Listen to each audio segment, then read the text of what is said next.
What's going on, motivators? We got another video. We got to talk about Zoe and Mamdani overtaxing people. Is that going to be better for New York or worse? Let's get into this.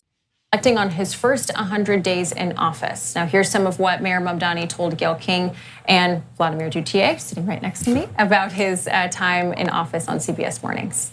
How do you think you're doing in your first 100 days? You know, I'll always leave it to New Yorkers to give me the grade, but I will say that I'm proud of what a team has accomplished over the 100 days. I mean, we saw $1.2 billion secured in a partnership with Governor Hochul to deliver universal child care in our city. We held bad landlords accountable for $32 million, fixed 6,070 apartments. We filled 102,000 potholes, and we did all of this while also returning $9.3 million back to workers and small businesses that have been ripped off by mega corporations. All right, so what he's not touting is that he's taxing people some crazy taxes where it's only going to make their lives worse. But he's only taxing the rich so far. Let's see if he's going to go down to the poor. This pied-à-terre tax is specifically designed for the richest of the rich, those who store their wealth in New York City real estate, but who don't actually live here. But even so, they're able to reap the huge financial rewards of owning property in, dare I say, the greatest city in the world. And most of the time, these units are sitting empty, since again, they don't actually live here. This is a fundamentally unfair system that hurts working New Yorkers. Now, it's coming to an end. To me, I wouldn't really care. If those people have money, yeah, some of it could be wealth gain, generational wealth. But I always say the idea with those kind of people is that you start taxing personnel at a different rate. What everyone's striving in the United States to be better.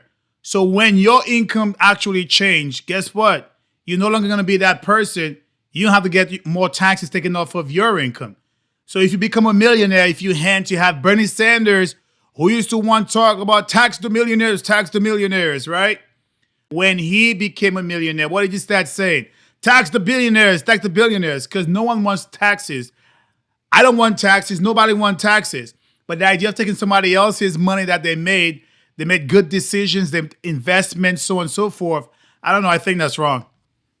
This received mixed reactions online. Author Clay Travis wrote on X, every time New York, California, and Illinois raise taxes, more wealthy people, the ones actually paying the taxes, leave for Tennessee, Texas, and Florida, making those red state tax bases stronger and weakening the blue state tax bases. Huge transformation underway here. And Californian Representative Ro Khanna said, if NYC had been good to you, you can do good for NYC. Thanks, Zohran Mamdani, for taxing the ultra-wealthy to pay for childcare, free buses, and housing for millions of New Yorkers. What a novelty to deliver on a campaign promise. Like everything else, they're going to take people's money to get free stuff, the whole socialism aspect of it. But my thing is, when people do leave, what's going to happen? If someone does leave or multiple companies leave, which a whole bunch are leaving already from the grocery store aspect, if you have those people who have multi-millionaires and so on and so forth, who are actually creating business in New York, if they leave, where's the wealth coming from to tax? It has to go from one place to another. Middle class and lower class. Okay? Filling in them potholes, taxing folks. You're so riled up. Are you the people that he's taxing? Because he's taxing people that have a second home worth $5 million in New York City that usually are not there for most of the year, so they leave it unoccupied, which might be an incentive for them to try to rent it out or create more economic flow in New York City. Instead If they're not living there, they're probably renting it out. No, they're parking their money there. These things run. My thing, it doesn't matter what it's for, who it's for. If you have your stuff, someone shouldn't be able to get it. And I know we may say, well, they're super rich. There'll be no difference if I have two cars and one's being used and the one's not being used. Should I go ahead and have somebody take my other car? It doesn't make sense. When you make your money, whatever ways that you make it, unless you're skimming, right? If you're skimming, you fraud, I say no. But if you make your money in the right way because you develop a company, you had a different approach to what somebody didn't have, an idea of something of that sort, it's your money. You get to do whatever you want with it.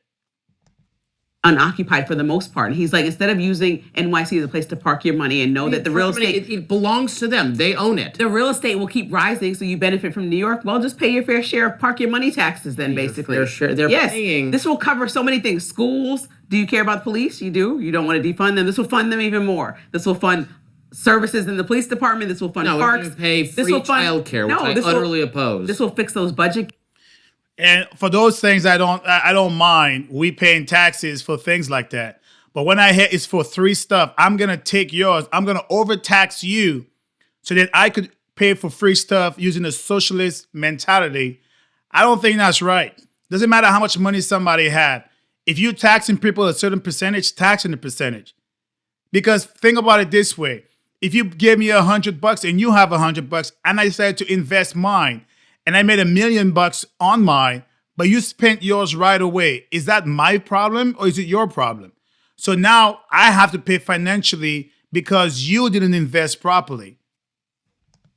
Gaps that he's talking about as he started to cut things out that other mayors messed up royally. I think Mamdani is suggesting, first of all, he has a great personality and he's suggesting a good idea. He's saying, like, listen, if you have your second home in New York and you are gaining income every time the prices go way up here, perhaps you can give a little back in taxes since New York you love so much.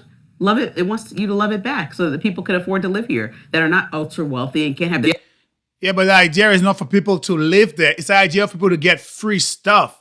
Obviously, we would like to live in an economy where everything is fair.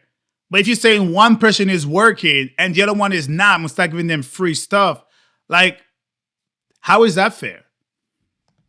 The idea that $5 the million rich do home. not pay their fair share is this socialist progressive canard. It's not true. They pay far more than their fair share because the lower quadrant of income earners don't pay any taxes to speak of whatsoever. They're paying what, 50? He wants 52% of their income they're going to pay. Now, that's insane. I am always telling people, be quick to say, yes, take it. But I want to put yourself in that same position. If that is your money that you work your butt off for, right? Why would you want somebody to take 52% of what you earn? Think about it. That is insane. Just if you're not a millionaire right now and you're making 100 or even less than that, say you're middle income, you're making $70,000 to $80,000 a year, and they're going to take 52% of that. How would you think? It doesn't matter how rich those people are. Evidently, they're doing something to make them rich, right? So that means you didn't have that same tenacity to make it happen. Most likely they're hiring some people that work for them right now, hence businesses. But you don't tell me you're going to tax somebody 52%. That makes zero sense to me. look, if I'm being totally honest and in complete fairness, of all the tax schemes there are, I'm against taxes universally. I want to lower all taxes for everyone at all times. Property taxes is a relatively preferred method of taxation from my standpoint. Okay.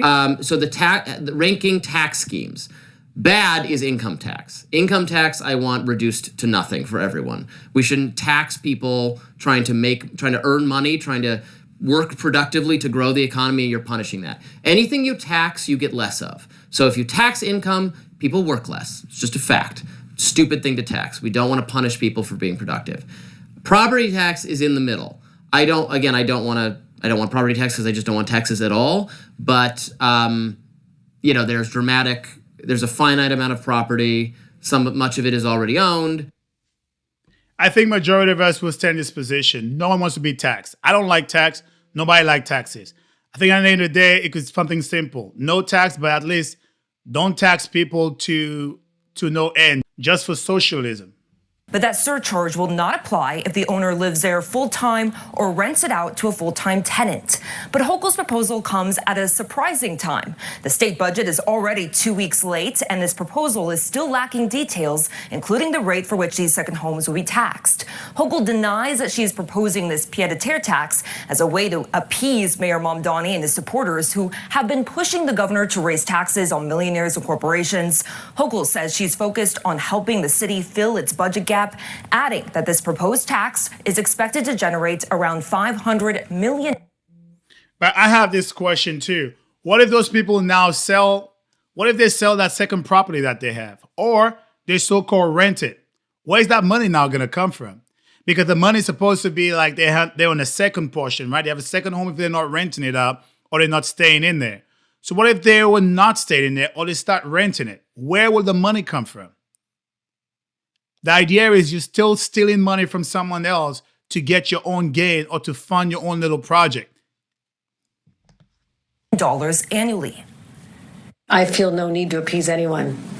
I'm looking out for the city's finances. Again, it is not a tax on residents. That is so important. We're talking about people who are ultra wealthy. I mean, people who are ultra wealthy, but it's not residents. So it's still residents. It's just one tier group of your residents. there are literally Russian oligarchs buying up properties, driving up the property values. As I've said, I'm clearly not entertaining income taxes or corporate taxes. Full stop. Now, Mayor Mamdani touting the governor's proposal to tax second homes as a win, saying that it's still fulfilling his campaign pledge to tax the ultra wealthy. We are working together with the governor to introduce New York City's first ever pied-à-terre tax. The super wealthy who can purchase properties and use them to store their wealth to benefit from New York City's real estate market, but not have to pay back into that same city. I like to see, from my position, this guy is a scam, and he's going to scam, and New York is going to get worse. When it's all said and done, this is money that is those people's money. How much they paid for the stuff, it doesn't really matter to you. There's no difference with you buying a home that is cost like $800,000 or $1 million. It's yours. You worked for it, right? So that's my stance on that. This guy's going to try to rob people and for this whole socialist program. There are many ways he could do this in what he's doing. Probably not include that whole socialism type stuff in here to begin with and try to balance the budget in New York first. Anyway, let me know what you think. All right, motivators, if you enjoy what you've seen and heard, please like, comment, subscribe, and share a Black Veteran's Perspective. Stay motivated.